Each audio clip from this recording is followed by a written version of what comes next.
बिस्मिल्लाहिर्रहमानिर्रहीम। TVET learning and development में खुश आमदीद। मैं हूं आपका दोस्त मोहम्मद शुएब अख्तर। और जैसा कि आप जानते हैं कि आप लोगों के लिए नेशनल सर्टिफाइड असेसर के जो टेस्ट एंड टेस्ट लेने जा रहे हैं, उसके लिए आपके भाई ने एक जो एक लेक्चर्स की सीरीज तैयार की है मेथडोलॉजी का पार्ट कवर करने के लिए। उसके 6 लेक्चर हमने रिकॉर्ड करके इस चैनल पे अपलोड कर दिए हैं और आज हमारा 7वां लेक्चर है। माजूर चाहता हूँ, कुछ तबीयत की नासाजगी की वजह से मैं आपके लिए वीडियोस जो है वो नहीं बना सका और अपलोड नहीं कर सका। तो बिला ताखीर हम चलते हैं अपने लेक्चर की तरफ। आज का लेक्चर क्या है, और लेक्चर के जाने से पहले मेरी एक छोटी सी रिक्वेस्ट है। प्लीज़ जिन लोगों ने अभी तक इसको लाइक सब्सक्राइब और शेयर नहीं किया, काइंडली इसे लाजमी करते हैं इस चैनल को।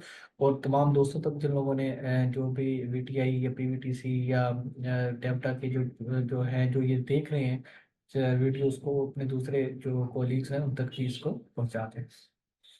और जिन लोगों ने अभी तक पिछली जो वीडियोस थी अभी तक नहीं देखी, तो काइंडली उनसे भी रिक्वेस्ट है ताकि उनके लिए अच्छी अंडरस्टैंडिंग तभी बन पाएगी जब वो पिछली वीडियोस को देख लेंगे।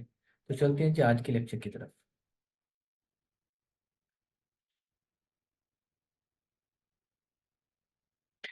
जी, उम्मीद है आपको मेरी स्क्रीन जो है वो नज़र आ रही होगी। मैंने आपके साथ एक स्क्रीन शेयर किया है। तो लेक्चर 7 फॉर नेफ्टीटीसी national certified assessor NTS test. और आज के जो टॉपिक्स हैं वो प्रिपरेशन फॉर असेसमेंट, असेसमेंट की प्रिपरेशन हमने कैसे करनी है, असेसमेंट प्लान को डिस्कस करेंगे कि असेसमेंट प्लान क्या होता है, और असेसमेंट मटेरियल्स कौन कौन से होंगे जो कि असेसमेंट में जो है वो शामिल होंगे। और जो लास्ट है वो है एविडेंस गाइड। आज हम देखेंगे कि एविडेंस गाइड को कैसे फिल किया जाता है। चलते हैं जी, देखते हैं आज क्या है आपके लिए। तो सबसे पहले है प्रिपरेशन या प्रिपेयरिंग ऑफ असेसमेंट, या इसको आप ये भी कह सकते हैं कि प्रिपेयरिंग ऑफ कैंडिडेट, कि आपने कैंडिडेट को कैसे प्रिपेयर करना है और असेसमेंट के लिए कैसे आपने प्रिपेयर होना है। देखते हैं जी, सबसे पहले आपके पास असेसमेंट प्लान का होना ज़रूरी है। जब तक आपके पास असेसमेंट प्लान नहीं होगा, आप अपनी असेसमेंट को प्रिपेयर नहीं कर सकते, ना ही अपने कैंडिडेट को प्रिपेयर कर सकते हैं। तो असेसमेंट प्लान क्या होता है? तो assessment plan it is document framework to guide and structure assessment arrangement for a whole qualification for a group of units competency or for an individual unit of competency. Basically आपका जो assessment plan जो होता है वो एक ऐसा document होता है, एक ऐसी आपका फ्रेमवर्क होता है, एक ऐसी आपकी गाइड होती है जो आपको बताता है कि जो आप असेसमेंट करने जा रहे हैं ये किस कोर्स की करने जा रहे हैं, कितने टाइम के लिए करने जा रहे हैं, किस सेंटर में जा रहे हैं, किन बच्चों के लिए करने जा रहे हैं, और जो है ये फॉर्मेटिव असेसमेंट है या समेटिव असेसमेंट है, और ये किस लेवल की असेसमेंट है, इस किस क्वालिफिकेशन अवार्डिंग बॉडी के थ्रू आप जो है ये असेसमेंट कंडक्ट कर रहे हैं। All kind of information relevant to the assessment जो है वो इसमें मेंशन होती है, ताकि इसकी गाइडेंस को पे चल के आपने अपनी असेसमेंट को मुकम्मल करना होता है। अच्छा, इसमें आप जानते हैं कि जो असेसमेंट होती है, हमने जब असेसमेंट की टाइप्स पढ़ा था तो हमने पढ़ा था कि दो तरह की असेसमेंट होती है। एक को हमने फॉर्मेटिव असेसमेंट कहा था और दूसरी को हमने सबमिटिव असेसमेंट या इंटीग्रेटेड असेसमेंट या फाइनल असेसमेंट कहा था। तो हमने कहा था कि जो सबमिटिव असेसमेंट होती है वो टीचर अपनी क्लास में खुद करता है, वो हर मॉड्यूल की अलग अलग होती है, हर यूनिट ऑफ कॉम्पिटेंसी की अलग अलग होती है। और इसी तरह जब फाइनल असेसमेंट होती है वो तमाम यूनिट ऑफ कॉम्पिटेंसी को, तमाम मॉड्यूल्स को आपस में मिला के एक फाइनल असेसमेंट कंडक्ट की जाती है, जो कि कोर्स की एंड पे की जाती है, जो क्वालिफिकेशन अवार्डिंग बॉडी जो है कंडक्ट करती है। तो असेसमेंट चाहे मॉड्यूल की हो, फॉर्मेटिव असेसमेंट हो, चाहे आपकी फाइनल असेसमेंट या सबमिटिव असेसमेंट हो, उसके लिए आपको एक असेसमेंट प्लान रिक्वायर्ड होता है, जिसकी रहनुमाई में, जिसकी गाइडेंस में, जिस एक ऐसा डॉक्यूमेंट होता है, जिस ऐसा फ्रेमवर्क होता है जिसको आप इस्तेमाल करते हुए अपनी असेसमेंट जो है वो कंडक्ट कर सकते हैं। Purpose of assessment planning is to prepare and document strategy for the assessment. Definitely ये एक सर्टिफाइड असेसर के लिए एक स्ट्रेटेजी होती है कि उसने उस असेसमेंट को कैसे कंडक्ट करना है, कौन सी पॉलिसी, किस पॉलिसी के तहत इसने ये कंडक्ट करना है, कौन सी जगह पे करना है, क्लासरूम में करना है, वर्कशॉप में करना है, इंडस्ट्री में करना है, कहाँ करना है। इसके अलावा पहले इसने नॉलेज का टेस्ट लेना है, फिर स्किल का लेना है, फिर एटीट्यूड को टेस्ट करना है। ये जो भी तरीकाकार है, जो भी असेसमेंट की रिक्वायरमेंट है, जिस तरह भी वो करना चाहता है, तो वो अपनी एक स्ट्रेटेजी बना लेता है। वो जो स्ट्रेटेजी है वो असेसमेंट प्लान का हिस्सा होती है। तो असेसमेंट प्लान में हर चीज़ आपकी बाकायदा मेंशन होती है, उसी के अकॉर्डिंगली आप अपनी असेसमेंट कंडक्ट करते हैं और ये एक इफेक्टिव जो है असेसमेंट कंडक्ट हो जाती है। आपको ये नहीं पता होता कि पहले मैंने ये करना था या ये करना था, ऐसे करना था या वैसे करना था। हर चीज़ डॉक्यूमेंट होती है और उसी डॉक्यूमेंट को आप असेसमेंट प्लान कहते हैं और उसी की रहनुमाई में आपने अपने असेसमेंट को कंडक्ट करना होता है। The strategy helps to ensure the assessment process is transparent for all stakeholders and is applied consistently. Yes, जो आपने असेसमेंट प्लान बनाया है वो आपकी हेल्प करता है एक ट्रांसपेरेंट असेसमेंट के लिए। जब आपने एक चीज़ बना ली है, असेसमेंट स्ट्रेटेजी या असेसमेंट प्लान आपने बना लिया है, वो प्लान आप अपने जो है जो असेसमेंट सेंटर है उसके बाहर चस्पा कर देते हो। जो भी बाहर से टीम आती है उसे पता है कि ये असेसमेंट कब स्टार्ट होगी, क्यों स्टार्ट होगी, फाइनल के लिए है, किस क्वालिफिकेशन अवार्डिंग बॉडी के लिए है, किस कैंडिडेट के लिए है, कैंडिडेट के साथ आपने क्या डिस्कस किया और कहाँ हो रही है, किस कोर्स के लिए हो रही है, यूनिट ऑफ कॉम्पिटेंसी की है, मॉड्यूल की है, फुल क्वालिफिकेशन की है, पूरे कोर्स की है, फाइनल है। जो भी रिक्वायरमेंट जो होगी, कौन कौन से मेथड आप इस्तेमाल करेंगे, कौन कौन से तरीके आप इस्तेमाल करेंगे, वो सारे आप अपने असेसमेंट प्लान के ऊपर मेंशन करने के बाद आप जो है वो अपने सामने लगा देते हैं। जो भी आपकी मॉनिटरिंग के लिए टीम आती है आप उसको दिखा देते हो कि ये असेसमेंट प्लान था, जो कि मेरा एक ट्रांसपेरेंट सिस्टम है, इसके अकॉर्डिंगली मैंने अपनी तमाम असेसमेंट को प्लान किया है और मैंने अपने तमाम बच्चों से इसके अकॉर्डिंगली असेसमेंट कंडक्ट की है। अच्छा, तो ये आपका अब उस अगर आपने एक असेसमेंट प्लान बना लिया है, उसमें तमाम स्ट्रेटेजी तमाम इंस्ट्रक्शंस आपने लिख दी हैं, तो कोई भी असेसर आके वो असेसमेंट कंडक्ट करेगा तो जो रिजल्ट्स होंगे, जो उसकी इफेक्टिवनेस होगी, वो एक कंसिस्टेंट होगी तमाम स्टूडेंट्स के लिए। ये नहीं होगा कि किसी से आपने आसान क्वेश्चन कर लिया, किसी से आपने सिर्फ प्रैक्टिकल का इम्तिहान ले लिया, किसी से आपने सिर्फ थ्योरी का इम्तिहान ले लिया। ऐसा नहीं होगा। जब आपने एक स्ट्रेटेजी बना ली तो वो आपकी ओवरऑल तमाम कैंडिडेट पे अप्लाई होगी और आप एक ही तरह से तमाम लोगों के इम्तिहान कंडक्ट करेंगे, असेसमेंट कंडक्ट करेंगे, तो वो कंसिस्टेंट भी होगी और ट्रांसपेरेंट भी होगी। ओके जी। अब इस सवाल ये होता है कि जो असेसमेंट प्लान होता है वो किसने बनाना होता है। समटाइम जो असेसमेंट प्लान जो है क्वालिफिकेशन अवार्डिंग बॉडी बना के भेज देती है और समटाइम जो है असेसर ने खुद भी बनाना होता है। तो असेसर को 10-15 मिनट लगते हैं बैठ के बनाने में कि ये आज का ये असेसमेंट है, ये एविडेंस गाइड बोर्ड ने भेजी है, उस बोर्ड के मुताबिक मैं कैसे कैसे काम करूंगा वो सारी चीजें मेंशन कर देता है। जो उसकी चीदा चीदा चीजें हैं वो अभी हम डिस्कस करते हैं कि आपके एक असेसमेंट प्लान के में कौन कौन सी चीजें जो है उस पर आपने फोकस करना है। तो देखते हैं जी वो कौन सी चीजें हैं। नंबर वन है जी कॉन्टेक्स्ट। कॉन्टेक्स्ट क्या होता है आपका असेसमेंट कॉन्टेक्स्ट से मुराद ये होता है वो इन्वायरमेंट, वो जगह, फिजिकल इंफ्रास्ट्रक्चर जहाँ पे किसी कैंडिडेट ने इम्तिहान देना होता है, उसे हम कहते हैं असेसमेंट कॉन्टेक्स्ट। फ्रेमवर्क। फ्रेमवर्क क्या होता है जी? फ्रेमवर्क एक ऐसा डॉक्यूमेंटेड या एक ऐसा आपके पास एक दस्तावेजात होती हैं बोर्ड की तरफ से कि आपकी जो असेसमेंट है वो इन प्रिंसिपल्स के तहत, इस असूल के तहत, according to this this this आपने इसको परफॉर्म करना है। प्रोसेस, यस, उसमें प्रोसेसेस भी लिखे होते हैं कि ये कहाँ करनी है, कैसे करनी है, किस इंस्ट्रूमेंट के तहत करनी है। पहले एमसीक्यूज लेना है, फिर आपने सब्जेक्टिव लेना है, फिर एंड में वो लेना है। जो भी मेथड आपने इस्तेमाल करना है, डॉक्यूमेंट को कैसे सेव करना है, मुकम्मल करने के बाद कैसे क्या क्या काम आपने करना है, वो सारी चीजें इसका हिस्सा होती हैं। तो देखते हैं हम वन बाय वन देखते हैं जी। सबसे पहले कॉन्टेक्स्ट है कि जब आपने असेसमेंट कंडक्ट करनी है तो आपको ये पता होना चाहिए जब आप असेसमेंट प्लान बना रहे हैं कि आपने कहाँ जो है असेसमेंट का कॉन्टेक्स्ट रखना है। असेसमेंट कंडक्ट कहाँ करनी है, वर्कशॉप में करनी है, लाहौर में करनी है, मुल्तान में करनी है, और क्यों करनी है। नंबर इसका भी पता होना चाहिए कि करने क्यों जा रहे हैं, कि आपकी फाइनल असेसमेंट है, बोर्ड ने आपकी ड्यूटी लगाई है, आप you are national certified assessor, और अब आप जाके बच्चों की कॉम्पिटेंसी को जांचेंगे और उसके बाद डिसाइड करेंगे, जजमेंट देंगे कि ये बच्चे कॉम्पिटेंट हैं या नहीं है। हु कौन करेगा? डेफिनेटली सर्टिफाइड असेसर करेगा। तो सर्टिफाइड असेसर आप यहाँ पे मेंशन करेंगे, ये आपको पता होना चाहिए। और ये असेसमेंट प्लान का हिस्सा होना चाहिए कि सिर्फ नेशनल सर्टिफाइड असेसर ही कॉम्पिटेंसी बेस्ड असेसमेंट कंडक्ट कर सकता है। फ्रेमवर्क में देखें व्हाट, कि क्या असेसमेंट होगी भाई। वो असेसमेंट जो आप करने जा रहे हैं वो क्या है। वो असेसमेंट जो है वो आपकी फॉर्मेटिव है, वो आपकी जो है इंटीग्रेटेड है, वो आपकी असेसमेंट जो है वो आप सेशनल मार्क्स के लिए कर रहे हैं या आप जो है फाइनल असेसमेंट के लिए सर्टिफिकेशन देने के लिए कर रहे हैं।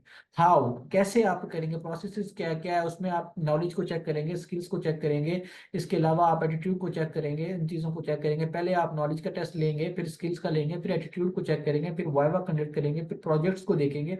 जो भी तरीकेकार, जो भी प्रोसेस आपने इस्तेमाल करने हैं, आपको उसका पता होना चाहिए। पर्पज ऑफ असेसमेंट जी डेफिनेटली हमने पढ़ा था। हमने पढ़ा था करेक्टरिस्टिक्स ऑफ असेसमेंट क्या होती है, फिर हमने पढ़ा था पर्पज ऑफ असेसमेंट क्या होती है, कि इसका पर्पज क्या है। ये फीडबैक दे देने के लिए इस्तेमाल की जा रही है, फॉर्मेटिव असेसमेंट है, या कि ये सर्टिफिकेट दे देने के लिए की जा रही है। अच्छा, अब आपने जो असेसमेंट की करनी है वो किस तरह कर रहे हैं आप, वो किन स्टैंडर्ड्स की बेस पे कर रहे हैं, वो इंडस्ट्री के स्टैंडर्ड्स हैं, वो इंस्टीट्यूट के स्टैंडर्ड हैं, या वो आपके अपने स्टैंडर्ड हैं? डेफिनेटली कॉम्पिटेंसी बेस्ड असेसमेंट जो होती है वो इंडस्ट्री के जो डिफाइंड स्टैंडर्ड्स होते हैं उनके अकॉर्डिंगली की जाती है, तो वो आपने इंडस्ट्री के स्टैंडर्ड मेंशन कर देने हैं। या अगर कोई आईएसओ के स्टैंडर्ड है, कोई असेसमेंट ऐसी हो रही है जो आईएसओ के स्टैंडर्ड को फॉलो करते हो रही है, तो उसमें आईएसओ आ जाएगा। इसी तरह पाकिस्तान के अगर स्टैंडर्ड, पीएसओ भी हैं, पाकिस्तान स्टैंडर्ड ऑर्गेनाइजेशन है जिसमें पाकिस्तान के स्टैंडर्ड्स को फॉलो किया जाता है।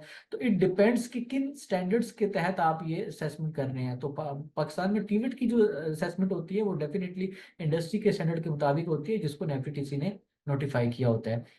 ओके जी, प्रोसेस में देखिए सेकंड पार्ट है जी असेसमेंट इंस्ट्रूमेंट। यस, कौन से इंस्ट्रूमेंट आप इस्तेमाल करते हैं? इंस्ट्रूमेंट में आपके एविडेंस गाइड हो सकती है, नॉलेज का टेस्ट हो सकता है, ठीक है जी, आपका प्रैक्टिकल के टास्क हो सकते हैं, आपका वाइवा हो सकता है। अभी अभी हम देखेंगे कि एविडेंस गाइड क्या होती है, एविडेंस गाइड को असेसमेंट इंस्ट्रूमेंट क्यों कहते हैं, और टूल्स कौन से होते हैं, वो चेक लिस्ट, आपकी अटेंडेंस शीट होती है, अवार्ड लिस्ट जिसे आप कहते हैं, अवार्ड लिस्ट भी आपका एक टूल है, इंस्ट्रूमेंट है, जिसके जरिए आप अपने असेसमेंट को कंडक्ट करते हैं।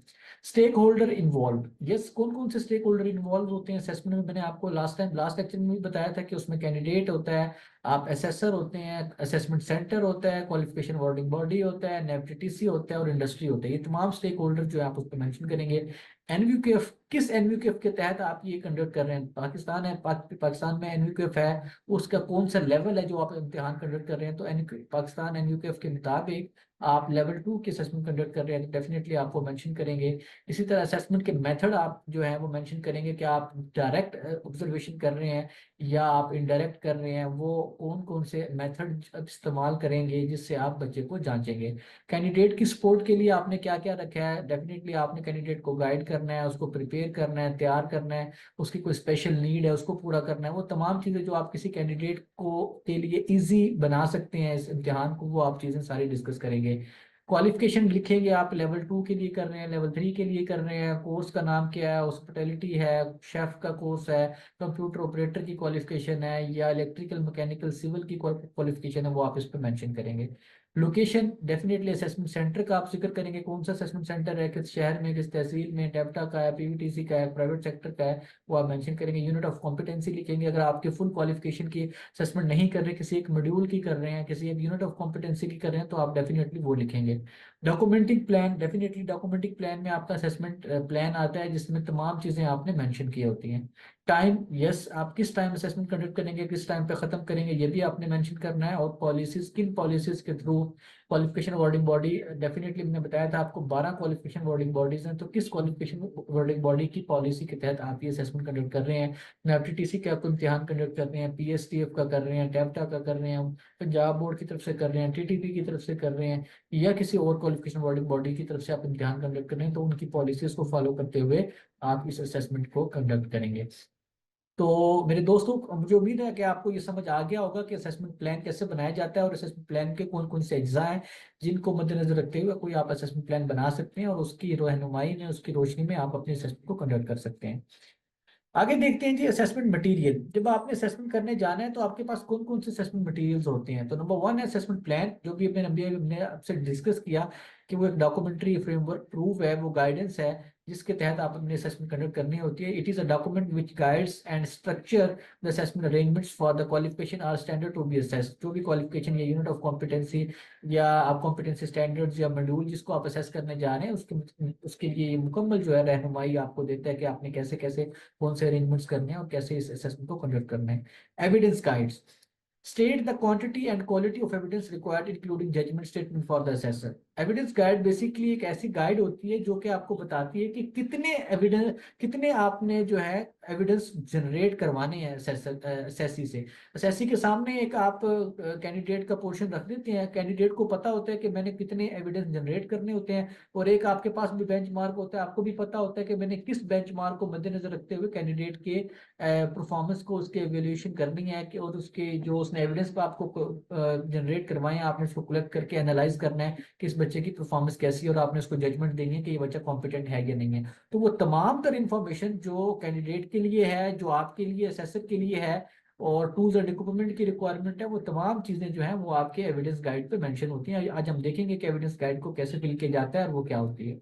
Checklist, List of tools and equipment consumable required assessment. They can also be tick box of the collection of evidence usually at a performance criteria level. Checklist में आपकी इसमें मेंशन कर लें कि आपकी टूल्स एंड इक्विपमेंट की list हो सकती है, आपकी अटेंडेंस लिस्ट हो सकती है, आपकी वर्ड लिस्ट हो सकती है, तमाम तरह की चेकलिस्ट जो कि आपके टेस्ट के अंदर, जो आपके असेसमेंट के अंदर, आपके इम्तिहान के अंदर जो इस्तेमाल होती हैं, वो तमाम तरह चेकलिस्ट जो हैं वो भी आपके असेसमेंट मटेरियल का हिस्सा होती हैं। इंस्ट्रक्शन फॉर एसएससी, डेफिनेटली एक पेपर आप बच्चों को देते हैं जिसको आप कैंडिडेट पोर्शन कहते हैं। कैंडिडेट की सारी गाइडलाइंस लिखी होती हैं, उसमें लिखा होता है कि टास्क कब शुरू होगा, कब खत्म होगा, चीटिंग नहीं करनी, टाइम पे आना है, प्रॉपरली अपने चीज़ें मैनेज करनी है, आपने कटिंग नहीं करनी, रेस नहीं करना, अपना काम करना है, अपने टेबल पे अपनी चीज़ों को करना है, सेफ्टी का ख्याल रखना है, all kind of information instructions जो कि किसी बच्चे को कोई टास्क परफॉर्म करने के लिए ज़रूरी होती है, कोई असेसमेंट को परफॉर्म करने के लिए ज़रूरी है, वो तमाम तरह इंस्ट्रक्शन जो है वो आप बच्चे के साथ शेयर करते हैं। तो ये भी आपके असेसमेंट मटेरियल का हिस्सा होता है। ओके जी, the last topic is evidence guide. तो हम देखते हैं कि हमारा जो एविडेंस गाइड क्या होती है। एविडेंस गाइड की मैंने आपको एक छोटी सी डेफिनेशन बता दी कि ये एक ऐसी गाइड होती है जो आपको अ, बताती है कि आपने कित कौन से मिनिमम जो एविडेंस हैं वो आपने बच्चे से जो है कलेक्ट करने हैं, और बच्चे के पास भी डेफिनेटली वो होती है, और बच्चा भी उन्हीं एविडेंस को देख के वो सारी चीज़ें आपको शो करता है, बताता है कि ये एविडेंस जो थे मेंशन थे वो मैंने आपको शो करा दिए हैं। और उसी एविडेंस के अंदर आप गाइड के अंदर आप टूल्स एंड इक्विपमेंट भी मेंशन होते हैं कि कौन से टूल्स एंड इक्विपमेंट को इस्तेमाल करते हुए आपने वो सारी जो है असेसमेंट कंडक्ट करनी है। तो मेरे दोस्तों, मैंने आपके सामने एक फुल क्वालिफिकेशन की जो है कंप्यूटर ऑपरेटर की जो है वो आपको एविडेंस गाइड दिखाई है। कंप्यूटर ऑपरेटर की जो एविडेंस गाइड है आपको नजर आ रहा होगा, ये फुल क्वालिफिकेशन की है। अगर ये फुल क्वालिफिकेशन की एविडेंस गाइड ना होती, या इसको आप कह सकते हैं अगर ये इंटीग्रेटेड असेसमेंट ना होती या सबमिटिव असेसमेंट ना होती, तो यहाँ पे क्वालिफिकेशन का नाम ना लिखा होता, यहाँ पे किसी मॉड्यूल का नाम लिखा होता, किसी कॉम्पिटेंसी सेंटर का नाम लिखा होता। जैसे कि मैंने आपको बताया था कि मुख्तलिफ कॉम्पिटेंसी स्टैंडर्ड्स को मिला के एक क्वालिफिकेशन बनाया जाता है, और वो जो क्वालिफिकेशन होती है वो आपका ऑक्यूपेशन होती है, वो आपका जॉब टाइटल होती है। तो कंप्यूटर ऑपरेटर आपका एक ऑक्यूपेशन है, एक जॉब टाइटल है। अब मुख्तलिफ कॉम्पिटेंसी स्टैंडर्ड्स को मिला के आपका ये क्वालिफिकेशन बनाई गई है, जिसको आप फुल क्वालिफिकेशन कहते हैं। और अब इसका जब आप इम्तिहान लेंगे तो इसको फुल क्वालिफिकेशन का इम्तिहान जो होता है उसको हम इंटीग्रेटेड असेसमेंट कहते हैं, या फाइनल असेसमेंट कहते हैं, समेटिव असेसमेंट कहते हैं। तो इस एविडेंस गाइड से आपको शो हो जाएगा कि ये आपकी इंटीग्रेटेड असेसमेंट है, या फाइनल असेसमेंट है, या समेटिव असेसमेंट है, या कि आपकी ये फॉर्मेटिव असेसमेंट है। अगर फॉर्मेटिव असेसमेंट होगी तो वो हर मॉड्यूल की अलग अलग होगी, तो उसमें कॉम्पिटेंसी स्टैंडर्ड्स मेंशन किए जाएंगे, ना कि उसमें फुल क्वालिफिकेशन का नाम लिखा जाएगा। ठीक है जी। तो क्वालिफिकेशन का कोड है, ये कोड जो है वो नेविटी लगाता है। लेवल आपको पता है, ये लेवल 2 की असेसमेंट है, कितने क्रेडिट आ रहे हैं और कौन सा वर्जन है। तो ये सारी चीजें जो है आपको इसका पता होना चाहिए। क्रेडिट आवर्स क्या होते हैं, कितने घंटे आपने इसको पढ़ना है, और कितने घंटे के बाद आपकी ये असेसमेंट होती है। तो ये फुल क्वालिफिकेशन तो 80 घंटे जो है इसको पढ़ा जाता है। 80 को आप मल्टीप्लाई करते हैं 10 के साथ, तो इतने लर्निंग आवर बनते हैं 800। तो 800 इसको पढ़ना है आपने, 800 घंटे आपने इस कोर्स को पढ़ना है। वर्जन पहला है, इसमें कोई चेंजिंग अभी तक नहीं हुई। अगर इसमें कोई चेंजिंग होती है तो वर्जन बढ़ाए जा सकते हैं।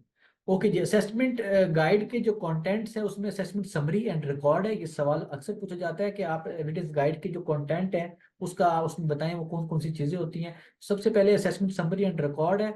दूसरे नंबर पे कैंडिडेट असेसमेंट है, जो मैंने आपको बताया था, जिसमें इंस्ट्रक्शन वगैरह लिखी होती हैं। उसके बाद असेसर जजमेंट गाइड है। असेसर के पास भी एक गाइड होती है जिसको देख के वो एवेल्युएट करता है इस बच्चे को क्या आता है और क्या नहीं आता। और list of required tools and equipment है, मटेरियल है, और असेसमेंट का कॉन्टेक्स्ट है। ये चार चीजें बेसिकली जो है असेसमेंट एविडेंस गाइड जो होती है उसके ये कंटेंट है, और इसका आपको पता होना चाहिए। ओके जी, असेसमेंट एंड असेसर डिटेल। सबसे पहले असेसर लिखता है कि भाई वो अभी ये वाला जो कॉलम है अभी इसमें फिल नहीं करना, क्योंकि इस पे अभी तक डिसाइड नहीं हुआ कि बच्चा कॉम्पिटेंट है या बच्चा नॉट वेट कॉम्पिटेंट है। असेसर क्या करेगा, असेसमेंट लिखेगा कि वो असेसमेंट के लिए आया है या रीअसेसमेंट के लिए आया है। असेसर अपना नाम लिखेगा, असेसर अपना कोड लिखेगा, और कोड उन्हीं को मिलता है जो नेशनल सर्टिफाइड असेसर होते हैं, जिसकी ये आप तैयारी कर रहे हैं और जिसके आपने इम्तिहान देना है, और अपने इम्तिहान में अपीयर होकर इसका जो है उसको पास करके नेशनल सर्टिफाइड असेसर आपने बनना है। ओके, इसके बाद असेसर के सिग्नेचर आएंगे, और डेट आप मेंशन करते हैं कि ये डेट है।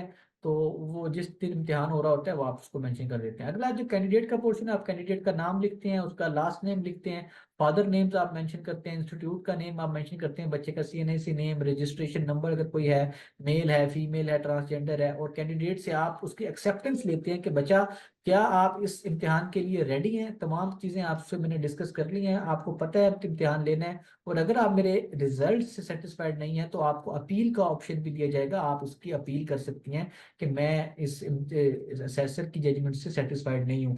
तो ये सारी चीज़ें मैंने आपको बता दी हैं। अगर आपको बता दी हैं तो आप अपनी कंसेंट दे दें, you are ready for this assessment. अगर बच्चा रेडी होगा, कैंडिडेट आपका रेडी है, तो वो यहाँ पे साइन कर देगा। इट्स मीन कि आपने बच्चे से उसकी कंसेंट ले ली है और बच्चा तैयार है इस असेसमेंट के लिए। ठीक है जी, बाकी फॉर्म आपने फिल नहीं करने, क्योंकि ये बाकी फॉर्म एफटीटीसी के लिए हैं। आपने यहाँ तक इसको फिल करना है, बच्चा यहाँ पे साइन कर देगा। और अब हम चलते हैं पहले उसकी तरफ, जो हमारा कंटेंट है, assessment summary and record. Assessment summary and record आपको क्या बताती है? असेसमेंट समरी एंड रिकॉर्ड आपको ये बताती है कि इस असेसमेंट में आपने प्रैक्टिकल का असेसमेंट कंडक्ट करना है, नॉलेज के असेसमेंट लेना है, और कोई अदर इसकी कोई अलग कोई रिक्वायरमेंट है वो है तो वो भी आपने इसे लेनी है। तो आप देखिए इस पे लिखा हुआ practical assessment, practical skills demonstration. तो इसमें आपने क्या करना है? इसमें आपने प्रैक्टिकल का रिटन टेस्ट नहीं लेना, ओरल टेस्ट नहीं लेना, पोर्टफोलियो नहीं लेना, आपने ऑब्जर्वेशन करने है। इसका मतलब क्या है कि बच्चा आपको कोई काम करके दिखाएगा और आपने उसको ऑब्जर्व करना है कि बच्चे ने सही ऑब्जर्व किया या नहीं किया। इसी तरह नॉलेज टेस्ट है, वो आप रिटन भी लेंगे, आप ओरल भी लेंगे, कोई पोर्टफोलियो नहीं, कोई ऑब्जर्वेशन नहीं है। तो इट्स मीन कि आपने बच्चे का नॉलेज असेसमेंट टेस्ट भी लेना है, उससे ओरल क्वेश्चन भी करने हैं, उससे रिटन क्वेश्चन भी करने हैं। और जब आपने देखा कि बच्चा प्रैक्टिकल में कॉम्पिटेंट है तो आपने टिक कर देना है at the end of assessment, और अगर नॉलेज में वो कॉम्पिटेंट है तो आपने टिक कर देना है at the end of assessment कि भाई ये बच्चा प्रैक्टिकल और नॉलेज दोनों में कॉम्पिटेंट है। अगर किसी में नहीं है तो आप नोटेड कॉम्पिटेंट कर दें। लेकिन याद रखिए कि बच्चा वही कॉम्पिटेंट होगा उस पूरी क्वालिफिकेशन में जो नॉलेज में, स्किल्स और एटीट्यूड तीनों में कॉम्पिटेंट डिक्लेयर होगा। ठीक है जी। ये जगह यहाँ पे छोड़ी होती है, सम टाइम किसी एविडेंस गाइड पे यहाँ पे लिखा होता है फीडबैक टू द कैंडिडेट। तो आपने यहाँ पे बच्चे को फीडबैक देना होता है तमाम तरह असेसमेंट का कि आपने कैसा परफॉर्म किया। हम देखेंगे फीडबैक के क्या असूल हैं, कैसे दी जाती है, हम देखेंगे। तो फीडबैक आपने बेसिकली एविडेंस गाइड के यहाँ पे देना होता है। ठीक है जी। आगे देखते हैं जी, अगला काम क्या है जी? अगला है जी कैंडिडेट असेसमेंट। कैंडिडेट असेसमेंट क्या होगी? ये बेसिकली ये जो फॉर्म है ये आप बच्चे को दे देते हैं, बच्चा इसको अपने सामने रख के अपने तमाम टास्क पूरे करते हैं। और ये वो गाइडेंस है जो आप इंस्ट्रक्शंस कैंडिडेट को आपने देनी होती है कि आपने ये वाले काम परफॉर्म करने हैं।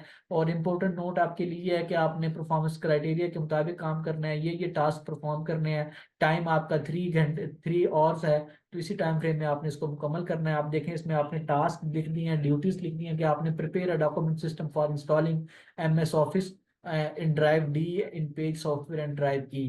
तो ये वाले स्टेप, तमाम स्टेप बच्चे ने परफॉर्म करने हैं। फिर ये अलग अलग एक टास्क है, इसके तमाम स्टेप्स इसमें दिए गए हैं, तो ये सारे इसने परफॉर्म करने हैं। पेज एनेक्सर 1, इसके एंड के ऊपर एनेक्सर दिया गया है, उसको सामने रखते हुए, मद्देनजर रखते हुए इसको बच्चे ने पूरी अपनी असेसमेंट कंडक्ट करनी है। इसी तरह ये सारे टास्क यहाँ पे गिवन है जी। इसके अलावा अगर कोई आप सवाल जो आप उससे बच्चे से पूछना चाहते हैं रिटर्न में, तो आप यहाँ पे लिखवा सकते हैं, ओरल भी आप यहाँ पे लिखवा सकते हैं। ठीक है जी। ये आ गया असेसर जजमेंट गाइड। अब वो जो टास्क पिछले वाले कैंडिडेट के पास थे, ये सारे टास्क आपने यहाँ पे लिख दिए हैं। और इसके अंदर आपने ये लिख दिया, बच्चे का नाम लिखा, फादर नेम लिखा, और फिर आपने लिखा पहला जो टास्क था, बच्चे ने क्या ये टास्क परफॉर्म किया है। अगर बच्चे ने ये टास्क परफॉर्म किया तो आप यस कर देंगे, अगर ये बच्चे ने टास्क परफॉर्म नहीं किया तो नो कर देंगे। इसी तरह तमाम तरह टास्क जो कैंडिडेट के पास मौजूद हैं उसके सामने यस और नो आपने करना है। अगर बच्चे ने वो टास्क परफॉर्म सही किया है, इंडस्ट्री के स्टैंडर्ड के मुताबिक किया है, तो आप यस कर देंगे। अगर उसने सही किया है लेकिन इंडस्ट्री के स्टैंडर्ड के मुताबिक नहीं किया तो आपने नो करना है, और अपने कमेंट्स लिख देने हैं कि इस बच्चे ने ये काम इस तरह से किया, या पार्शली किया, मुकम्मल नहीं किया, किया तो है लेकिन वो एज पर स्टैंडर्ड नहीं किया। जो भी आपका फीडबैक है, जो भी आपकी फाइंडिंग है, वो आप यहाँ पे उसका लाजमी कमेंट देंगे। जो भी आप यहाँ पे नो लिखेंगे उस नो की रीजन आप लाजमी यहाँ पे देंगे, ताकि ट्रांसपेरेंसी और अथेंटिसिटी बनी रहे कि आपने इसको नो ऐसे ही नहीं किया, इसके पीछे ये एविडेंस है कि इस बच्चे ने ये काम ऐसे ऐसे किया था, लिहाजा इस वजह से आपने इसको ये नो किया है। इसी तरह तमाम तरह असेसमेंट के तमाम टास्क को आपने यस और नो लिख देना है। याद रखें कि तमाम टास्क यस होने का मतलब होगा कि बच्चा कॉम्पिटेंट है, अदरवाइज बच्चा कॉम्पिटेंट नहीं है। तो जिसको आपने नो करना है उसका रीजन लाजमी लिखना है। अच्छे का भी रीजन आप लिख सकते हैं, क्योंकि उसने एक्स्ट्रा ऑर्डिनरी परफॉर्मेंस दिखाई है, तो उसका भी आप कमेंट दे सकते हैं कि इस बच्चे ने ये एक्स्ट्रा ऑर्डिनरी परफॉर्म किया, वो भी कमेंट होना चाहिए। और जो अगर आपने नो किसी को किया तो वो तो लाजमी कमेंट होना चाहिए। तो आपने इस चीज़ का ख्याल रखना है, ताकि कल को अगर बच्चा कह दे कि नहीं मैंने तो ठीक किया था, और 2 महीने 3 महीने बाद दोबारा उसके एविडेंस गाइड को चेक किया जाए, तो आपके मार्क्स वहाँ पे मौजूद होंगे तो आपको भी याद रहेगा कि इस बच्चे ने ये काम परफॉर्म नहीं किया था, और उस बच्चे को भी पता होगा कि यस मुझसे ये गलती हो गई थी, और क्वालिफिकेशन अवार्डिंग बॉडी जो बोर्ड होता है उसको भी पता होगा कि आपने इसको प्रॉपरली फिल किया, आपको पता है कि एविडेंस गाइड को कैसे फिल किया जाता है। ये तमाम चीजें आपने इस पर मेंशन करनी है जी। सवाल जवाब अगर आपने कोई उससे पूछे हैं, ओरल में पूछे हैं या रिटन में पूछे हैं, वो भी आप यहाँ पे मेंशन करके उनके जवाब यहाँ पे लिख के, अच्छा इसमें आपने ये करना है कि सवाल भी लिखना है और उस बच्चे ने जो जवाब दिए वो भी लिखना है, फिर उसको चेक भी करना है कि उसने ठीक किया या नहीं किया, और एंड पे उस बच्चे के साइन करवाने हैं कि मैंने आपसे ये सवाल पूछे, आपने ये जवाब दिए, और आप मानते हैं कि आपने यही जवाब दिए थे, वो कहेगा यस मैंने ये दिए थे, तो आपने यहाँ पे अपने साइन और बच्चे के साइन लाजमी करवाने हैं। याद रखें एविडेंस गाइड के हर पेज पे आपने बच्चे के साइन नीचे लाजमी करवाने हैं, कि कोई भी ऐसी इंफॉर्मेशन जो आपने इसको फिल की है वो बच्चे से छुपी हुई नहीं होनी चाहिए। बच्चा एग्री करे कि जो भी काम आपने किया है वो बच्चे को पता है और वही काम था जो उस बच्चे ने किया है, ताकि वो साइन करके अपनी अथेंटिसिटी बता दे, और आपके आपके पास भी रिकॉर्ड हो कि मैंने जो भी किया इस बच्चे को दिखाया, इस बच्चे के सामने किया, और इसको मैंने इसने साइन किए हुए हैं, लिहाजा इसमें कोई भी ऐसी चीज नहीं है जो मैंने बच्चे के साथ कोई ज्यादती की हो।